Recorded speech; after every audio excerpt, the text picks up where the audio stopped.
Hi, you guys from London, England. I have permission to do a live recording.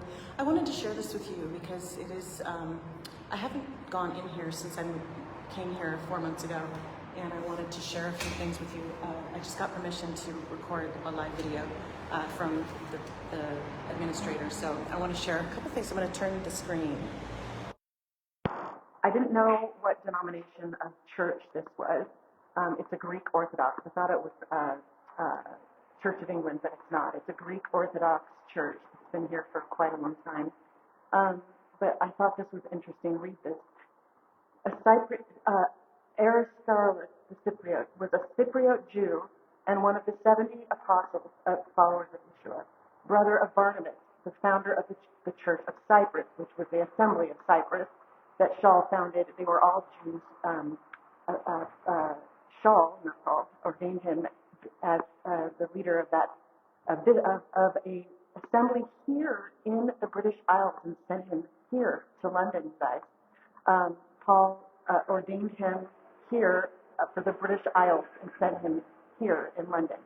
So it's interesting because they were Jews, and I am very fascinated with some things I've been finding out, legends and little. This is a Greek Orthodox. I don't know how old it is. It's very old. How old is it? 1910. Okay. So what's interesting, and excuse the things that we're not supposed to look at, but I just want to share a couple things. So, what is this? I'm not sure what that is, but anyway, it was interesting. It's the inside. It's very old. They've just done a service, and that's why we don't go to assembly, because we don't do that. Okay. All right. So anyway, I'm gonna get out of there. So I just wanted to show you that quick little nugget of info. This is the front of it. It's massive, absolutely massive. So it's a Greek Orthodox. I didn't know what it was. I said, what is it? Anyway, so it's Greek Orthodox, but it's huge. It's right on the corner in the most Jewish district of London, which is interesting.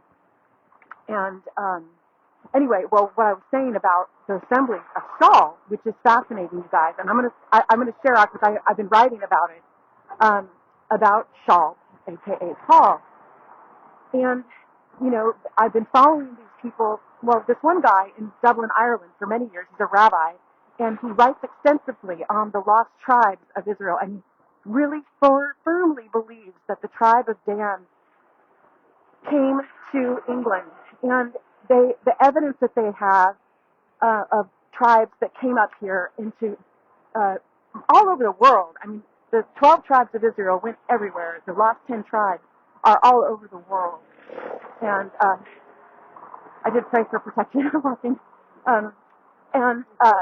So we know that the tribes went throughout the earth, which is just fascinating to me. And then to hear these stories about Shaul here, and then this lost tribe that even this Orthodox Jew in Dublin believes that he is, that they are descendants, that the pagans, the Christians, that the people of this land are actual descendants of lost tribes. They forgot their identity, and he firmly believes that these Christians, or whatever they are, whatever religion, that the people have ethnicity to the lost tribes, which is fascinating. In any event, so I came across another writing, which I'll share it. I'll post it here because I don't want you to.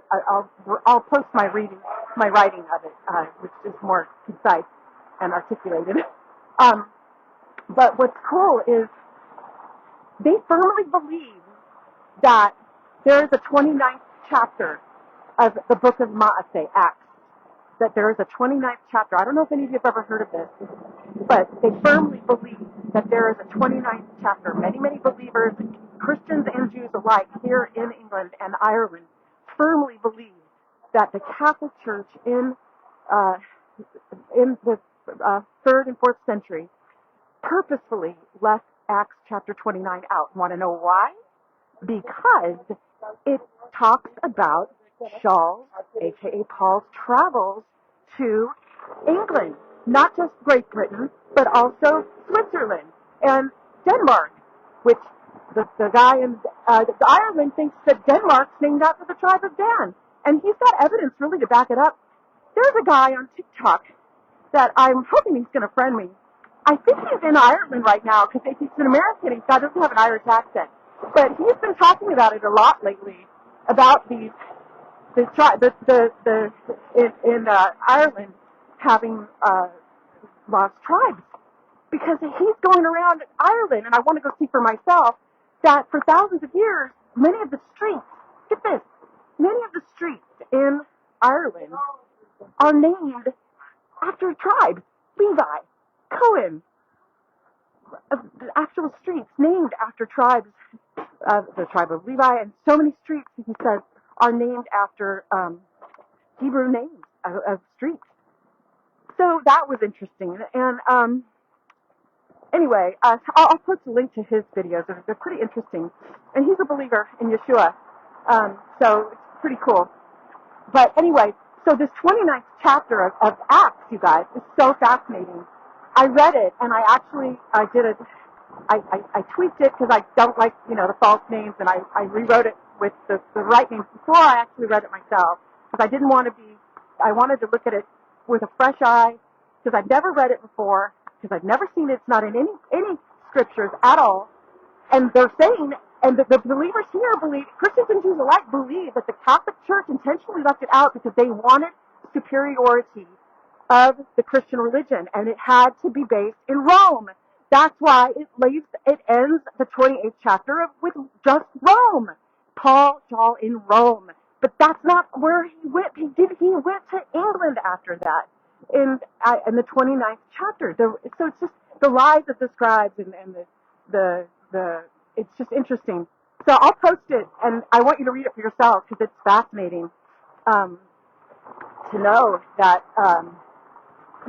that he did come out here, and there's actual places. I'm going to go to show you guys. There's a church in London, which is the hill that is spoken about in this 29th chapter of of Acts. I'm going to share it with you, and I'm going to go see it for myself, and let's go take a look-see, because I want to take a look-see for myself after reading this, and knowing that you guys, that we know that there were Jewish believers of Messiah at least until the 4th century, 404 CE, because we have letters from Jerome to Augustine. I'm sorry I have said Constantine. It was to Augustine, because Constantine was in the 3rd century. He's the one, Emperor Constantine, who said, let us have nothing to do with the detestable Jews and go a different way, who fulfilled the prophecies of Daniel of a religion that would change times and laws, where he abolished the Sabbath day and all the feasts of the Jews in the 3rd century and started persecuting the brothers. And look, there's nothing new under the sun. For 2,000 years, believers in this, the Messiah of Israel have been persecuted, not only by Christians, but also by Jews that don't want to accept him as the Messiah. So what's interesting is I'm going to go and take a look at that church with you guys. I want to share it with you. For some reason, my phone didn't charge at all, and I don't know. I got to get a new charger. I'm going to get dead, and I've got to buy everything you got to buy with this phone. But anyway, it's fascinating. I pray for all of you. Pray for me. It's just, I was really down the last few days, because it's like, we're supposed to build each other up, not tear each other down.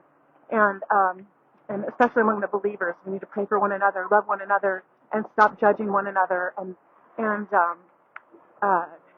it's not right. So anyway, it's one thing to come from Gentiles, but to have your brothers and sisters judging you, and it's sometimes can be a little sad, but it is what it is. So anyway, I got to get a new charger. I'm going to lose you guys, and I'm already in the red.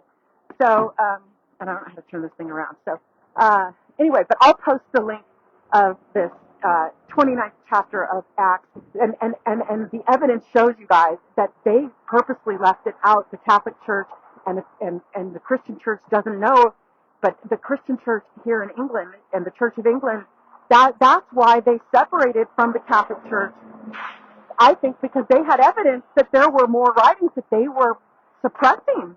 That's why they um, created their own church and broke away from the Catholic Church and created the Church of England. So it's just fascinating history, and when you really get down to the truth of what's really going on in the world and what's happened in our history that really we've been lied about. So anyway, so I'm going to go see that church. I will have a full charged phone before I go. I'm probably going to go tomorrow morning. So love you guys. Take care. Talk to you soon. Bye. We're in London, England. Bye-bye.